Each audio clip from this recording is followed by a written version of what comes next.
Yes, we are live now. Hello friends, this is Himanshi and welcome to Let's Learn. सभी को good evening, नमस्कार, राम राम, सत श्री अकाल, अस्सलाम वालेकुम, what you feel connected with. बात करेंगे क्या सीटेट आने वाला है। तो अगस्त चल रहा है, बिल्कुल हाँ सीटेट आने वाला है, अनाउंस होने ही वाला है, इस पे बात करेंगे। दूसरा पेपर 2 होंगे कि 4 होंगे, बिल्कुल 2 ही पेपर होंगे। आगे क्या होगा, आगे 4 पेपर होने ही हैं। इसके अलावा अगर मैं बात करूं आपसे तो सिलेबस में चेंज होगा, क्या पैटर्न में चेंज होगा, कुछ चेंज होगा इस बार, नहीं होगा। जिन्होंने अगर 4 पेपर होते हैं कल को, तो आज जो 2 पेपर देकर के बैठे हुए हैं उनको दोबारा पेपर देने पड़ेंगे क्या, इन सब पे बात करेंगे। और जैसा कि आप सीटेट की वेबसाइट में आप देख ही रहे हैं कि चेंजेस हो रहे हैं, और मुझे स्ट्रांगली ऐसा लगता है जब ये मुद्दा जो है मीडिया में उठाया गया है तो चीज़ें और तेज़ी से हुई हैं। ऐसा नहीं है कि दिसंबर में सीटेट नहीं होता, पूरी संभावना थी, क्योंकि बेवजह पूरे साल क्यों नहीं लेंगे। लेकिन ये जो चुप्पी साधी हुई थी सीबीएसई ने कि नहीं क्यों लेट हुआ ये भी नहीं बताया, तो वो भी बता दिया। अभी रिसेंटली आपने देखा वो हिंदुस्तान पेपर में जो उनका सीबीएसई के डायरेक्टर का, सॉरी सीटेट के डायरेक्टर का जो है बयान था कि इस बार ऐसा हुआ है कि कुछ इंटरनल एग्जामिनेशंस की वजह से लेट हुआ, और ये भी बता दिया कि जो है होगा आगे या 4 लेवल पे होगा, उसकी तैयारी चल रही है, एनसीटीई से गाइडलाइन का इंतजार कर रहे हैं। तो अब एक्टिव तो हो गई है जो सीटेट की टीम है या सीबीएसई की टीम है, ये हमें दिख रहा है। ये बात कैसे पता लगती है, अभी कल की ही बात है, नहीं कल की नहीं, 3 दिन पहले की बात है। कल मुझे टीम ने अपडेट किया है, मैं थोड़ी सी व्यस्त थी ये आंदोलन वगैरह में ही। 3 दिन पहले की बात है जब ये सारा मुद्दा उठा है, उसके जस्ट उसी समय की, उसी दौरान की, कि एफएक्यू होते हैं सीटेट की वेबसाइट पे, सालों साल से होते हैं, उसको बस अपडेट किया गया है ना। ये एफएक्यू आप डाउनलोड कर सकते हैं सीटेट की वेबसाइट पे जाके, यानी फ्रीक्वेंटली आस्क्ड क्वेश्चंस कहते हैं इनको, कि बार बार जो लोगों को कंफ्यूजन रहती है सीटेट के बारे में वो यहाँ पे पता लग जाएगा। तो इस एफएक्यू में एक 17वें नंबर का क्वेश्चन है जिसमें ये पूछा जाता है, ये पहले भी पूछा जाता रहा है, ऐसा नहीं है कि बहुत नई बात है, कि how many papers are there in one CTET, एक सीटेट में कितने पेपर होते हैं। अब ये एक सीटेट के पेपर में कितने पेपर होते हैं ये नहीं है, कितने लेवल पे सीटेट का पेपर होता है, क्वेश्चन ये है। तो अब ये बात और ज्यादा पूछी गई होगी, क्योंकि देख रहे हैं आप पिछले कुछ दिनों में हमें भी बहुत सारे मैसेजेस आए कि मैंने सीटेट कर लिया तो क्या 4 लेवल पे आ जाएगा, तो मुझे फिर से करना पड़ेगा क्या। उस सब पे भी बात करेंगे, परेशान मत होइए। देखिए तो कितने पेपर होते हैं सीटेट में, तो इन्होंने साफ साफ अभी अपडेटेड वर्जन में एफएक्यू के ये बताया है कि 2 पेपर होते हैं, और एक पेपर 1 है 1 से 5वीं के लिए, और पेपर 2 है 6th to 8th क्लास के लिए। आप दोनों दे सकते हैं यदि आपको दोनों लेवल पे टीचर बनना है तो। सेम बात कही है जो चली आ रही थी, ये बात हमें भी पता है, हम कर भी चुके हैं कि इस बार सीटेट में कोई बदलाव होने नहीं जा रहा। इतना जल्दी हो पाना बहुत ही मुश्किल काम है।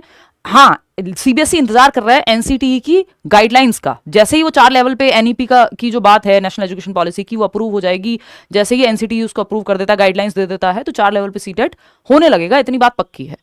ये बात कही जा रही है नेशनल एजुकेशन पॉलिसी में भी, और उनके डायरेक्टर ने भी ये बात कह दी है अब न्यूज़पेपर के माध्यम से। आप देख ही चुके हैं, अभी कुछ दिन पहले, 2-3 दिन पहले हम लोग ये डिस्कस कर चुके हैं। तो 4 लेवल पे होगा, लेकिन इस बार नहीं होगा, ये बात हमें काफी हद तक पता ही थी कि इस बार 4 लेवल पे चला जाए सीटेट बहुत मुश्किल है, क्योंकि अभी अनाउंसमेंट कुछ ही दिन में, मुझे तो लगता है अगले हफ्ते तक आ जानी चाहिए जो नोटिफिकेशन की बात है, क्योंकि अगस्त का फर्स्ट वीक जा ही चुका है। तो अगस्त में तो इनको नोटिफिकेशन निकालना ही है, अगर दिसंबर में पेपर लेना है और सही टाइम पे चीजें करनी है तो, है ना। लेट निकालें तो निकालना चाहे निकाल दें सितंबर तक भी, लेकिन क्योंकि अब एक्टिव हो गई है जो सीटेट या सीबीएसई की टीम है, ये हम देख ही रहे हैं, इसमें भी अपडेट दिया, न्यूज़पेपर में भी ये बात कही गई 4 लेवल वाली, और इस बार क्यों नहीं हुआ ये भी बताया गया। तो कुल मिलाकर के बात ये है। इसमें और 1-2 सवाल हैं कि एज का कोई भी क्राइटेरिया सीटेट में होता नहीं है, कितनी भी बार आप पेपर दे सकते हैं, कोई भी रिजल्ट अब तक आपने 5 बार दिया, उनमें से 3 बार का आपका मन है किसी नौकरी में रिजल्ट लगाने का, जो मन करे वो आप लगा सकते हैं, ठीक है ना। बात रही बैच की, कई लोग पूछ रहे हैं कि बैच आएगा क्या। बैच चल रहा है ऑलरेडी करियर लैब पे, और ये मैं आपको यहाँ बता देती हूँ, अभी तक मैं अनाउंस ही नहीं कर पाई, ये 5 मिलियन पे आपको बताना था, 5 मिलियन के वीडियो का फुर्सत मिलेगी तो बनाएंगे। कि LL50 एक कोड है, ये आप लगा दीजिएगा करियर विल ऐप पे जाकर के, 50% ऑफ आपको मिल जाएगा। ये 5 मिलियन की खुशी में हम लोगों ने निकाला था, बट मैं आप तक चर्चा ही नहीं कर पाई, आंदोलन वगैरह के चक्कर में इतनी बिजी हो गई उस टाइम पे। ये जो आंदोलन की अपनी बात रख रहे थे टीचर्स, तो ये LL50 यानी लेट्स लर्न 50 5 मिलियन हुए उसकी खुशी में। तो बैचेस अभी हैं सारे केंद्रीय विद्यालय, और ये सब सीटेट का नया बैच तभी निकालेंगे जब नोटिफिकेशन आ जाएगा, है ना। जो करंट बैचेस हैं, D2+ भी का हो, पेडागोजी स्पेशल हो, KVS के बैचेस हो, उनमें आपको ये मिल जाएगा जो डिस्काउंट है। एनीवेज, तो कुछ कुछ बातें हैं जो हम कर लेते हैं। यहाँ पे 1-2 क्वेश्चन और हैं, जैसे एज बार का कोई कितने नंबर ऑफ टाइम्स आप सीटेट का पेपर दे सकते हैं, कितनी भी बार आप सीटेट का पेपर दे सकते हैं, कोई भी रिजल्ट लगा सकते हैं, कोई इस पे बार नहीं है। इसके अलावा एलिजिबिलिटी की जब हम बात करते हैं कि आप फर्स्ट ईयर में सीटेट दे सकते हैं अपने बीएड या डीएलएड के, बिल्कुल दे सकते हैं। ये बात तो एनसीटीई ने क्लियर की ही हुई है, ये इन्होंने एनसीटीई की ओर ही कह दिया है कि एनसीटीई को की गाइडलाइंस देख लीजिए एलिजिबिलिटी के लिए। तो एलिजिबिलिटी में एनसीटीई में यही है कि आप क्या कर सकते हैं, आपने फर्स्ट ईयर में भी अगर आप हैं, अपने बीएड के, अपने डीएलएड के, अपने डीएड के, अपनी टीचिंग ट्रेनिंग टीटीसी के फर्स्ट ईयर में हो, फर्स्ट डे में हो, फर्स्ट मंथ में हो, आप एलिजिबल हैं सीटेट या टेट देने के लिए, ठीक है। ये पक्की बात है। इसके अलावा वैलिडिटी जो है सर्टिफिकेट की वो 7 साल तक नहीं होती, अब लाइफ टाइम होती है, ये भी आपको पता ही है। एक बार सीटेट दे लिया, दोबारा आपको जीवन में देने की जरूरत नहीं है। 2011 से आज तक अगर आपने दे दिया, कल को 4 लेवल पे भी हो जाए और आपकी जो एलिजिबिलिटी का क्राइटेरिया है या आप जिस कैटेगरी के लिए जा रहे हैं अगर वो आपने किया हुआ है पास, तो मुझे नहीं लगता कोई दिक्कत उसमें आनी चाहिए, ठीक है ना। बाकी तो ये वही सवाल है इन्फॉर्मेशन बुलेटिन में सिलेबस। अच्छा, सिलेबस चेंज होगा क्या? देखो, इतनी जल्दी सिलेबस चेंज करना मुझे नहीं लगता कि बहुत ही समझदारी का काम होगा या होने वाला है सिलेबस चेंज या पैटर्न चेंज। नहीं, हाँ, पूछने का तरीका धीरे धीरे बदला है। सिलेबस चेंज नहीं हुआ तब भी क्वेश्चंस थोड़े मुश्किल बनाए हैं विद टाइम सीबीएसई ने सीटेट के पेपर में, चाहे वो ऑनलाइन पेपर हो, इस बार के पेपर में ऑफलाइन में भी थोड़ा सा क्वेश्चन की जो लैंग्वेज है टिपिकल की है चीजें, लेकिन सिलेबस चेंज नहीं हुआ, ये खुशी की बात है। लेकिन आपको तैयारी फिर भी अच्छे से करनी है। आज से 5-7 साल पहले जैसा पेपर आता था वैसा नहीं आता, चेंज हो चुका है, चाहे सिलेबस सेम क्यों ना हो, है ना। और बात रही इस चीज की कि ये मैं बहुत बार कह चुकी हूं, ऐसा बहुत टाइम से चल रहा है, पिछले 2-3 साल से तो ये बात हम कह ही रहे हैं लगातार कि कभी भी पैटर्न चेंज हो जाए, सिलेबस चेंज हो जाए, डिफिकल्टी लेवल आप देख ही रहे हैं समय के साथ बढ़ ही रहा है, तो जैसे ही पहला मौका मिले सीटेट क्रैक करने का, इस बार हुआ ही नहीं, सोचो 6 महीने से लोग बैठे हुए हैं, साल भर में एक ही मौका मिलेगा, तो जैसे ही सीटेट करने का मौका मिलता है उसको हल्के में नहीं लेना है, फटाफट से क्रैक कर देना है, मेहनत करके तरीके से। जो लोग ये कहते हैं अरे नहीं इस एग्जाम के लिए तो हमने तो हफ्ता भर पढ़ा था, जरूरी नहीं है सबको हफ्ता भर पढ़ना हो। आपको प्रीवियस ईयर पेपर निकाल करके देख लो, आपको पता लग जाएगा आपका कितना स्कोर आ रहा है, कि आपको हफ्ता भर पढ़ने की जरूरत है या एक्चुअल में थोड़ा सा सीरियसली पढ़ने की जरूरत है, क्योंकि 85% लोग आज भी फेल ही हो रहे हैं बेसिक क्वालिफाइंग एग्जाम में, जिसमें 150 में से 90 नंबर लाने हैं, 60%, और अगर आप कैटेगरी से हैं तो 82 नंबर यानी 55%। वहां क्योंकि पेडागोजिकल अप्रोच बन नहीं पाती लोगों की, कई बार हल्के में ही लेके छोड़ देते हैं कि हाँ देख लेंगे, नेगेटिव मार्किंग है नहीं, और 85% लोग फिर फेल होते हैं, 10 से 15% ही पास होते हैं, ठीक है ना। हाँ, बुक आती है। चलिए ठीक है, टेक केयर, इतनी सी बात है। कोई और आपका सवाल हो सीटेट को लेकर के तो आप कमेंट्स में पूछ लीजिएगा।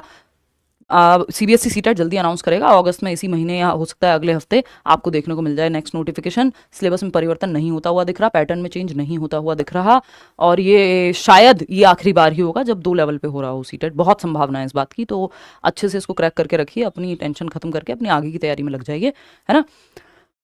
Thank you so much. Like share subscribe आप कर दीजिएगा। कोई और बात हो तो आप पूछ लीजिएगा कॉमेंट्स में, ठीक है। बैच ज्वाइन करना है, जितने भी लोग लिख रहे हैं, ये करियरविल ऐप डाउनलोड आप कर लीजिएगा, है ना। मैं वहाँ पढ़ाती हूँ, करियरविल ऐप, पूरी टीम जो है टीचिंग का पूरा मैं वहाँ देखती हूँ, और करियरविल ऐप आप डाउनलोड कर लीजिएगा, ठीक है। बैच टीचिंग सेक्शन में चले जाइएगा क्योंकि वहाँ बहुत सारी कैटेगरीज हैं। चलिए टेक केयर, बाय। यूपीटेट का बैच, यूपीटेट आने तो दो, इतने साल से यूपीटेट हुआ नहीं है, इस बार सिलेबस चेंज कर दिया और हम बैच ले आए, उसका को कोई मतलब नहीं होगा ना फिर। तो जनवरी में लेंगे पेपर, उससे पहले नोटिफिकेशन दें, प्रॉपर बताएं क्या पूछना है क्या नहीं, तब लाएंगे यूपीटेट का बैच, है ना।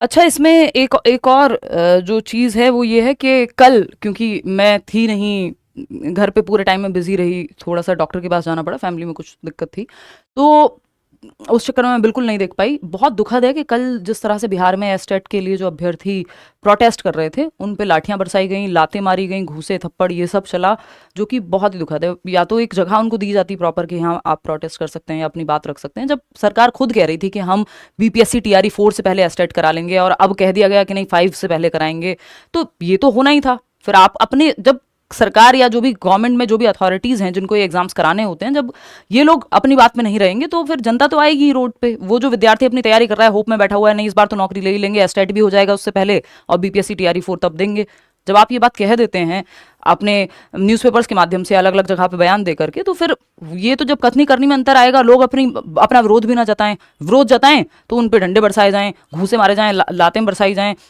तो ये लातों का प्रयोग किया जाए, ये कितना गलत है। पुलिस के द्वारा जो हुआ है बिहार में कल, बहुत दुखद है, बहुत खराब लगा मुझे सुन करके, और इस तरह की चीज़ें नहीं होनी चाहिए। अभी कितनी कोशिश कर रहे हैं टीचर्स और स्टूडेंट्स मिलकर के कि ये व्यवस्था सुधर जाए, बस आप 4 वैकेंसी दे रहे हैं वो ठीक से दे दें, सही समय पे कैलेंडर जारी हो जाए टीचिंग भर्तियों का। ये तो मैं हर जगह जाकर के कह रही हूँ, न्यूज़ चैनल्स पे भी। तो बहुत दुखद है इस चीज़ को, जब आप वोट दे रहे होते हैं तो इस बात का भी ध्यान रखिए कि रोजगार और बाकी चीज़ों का कितना ध्यान ये लोग रखते हैं, है ना। हालात सबके ही खराब हैं, ये बहुत खराब लगता है इस तरह की चीज़ें देख के। और बिहार में तो ये चीज़ मतलब ऐसा कॉमन कर दिया गया है, अभी आप देख ही रहे हैं। खैर दिल्ली में भी कोई बहुत अच्छी अलग तस्वीर नहीं है, यहाँ भी स्थिति खराब ही है। उससे पहले खान सर को भी बीपीएससी प्रोटेस्ट में जो है ले जाया गया था। ये सब चीज़ें मतलब व्यवस्था सुधारने की बजाय जो लोग अपनी बात कह रहे हैं, शिकायतें कर रहे हैं सही चीज़ों के लिए, उनको और उठा करके ले जाओ, उनको और उनके साथ और दुर्व्यवहार करो। ये बहुत दुखद है, दुर्भाग्यपूर्ण बात है देश के लिए।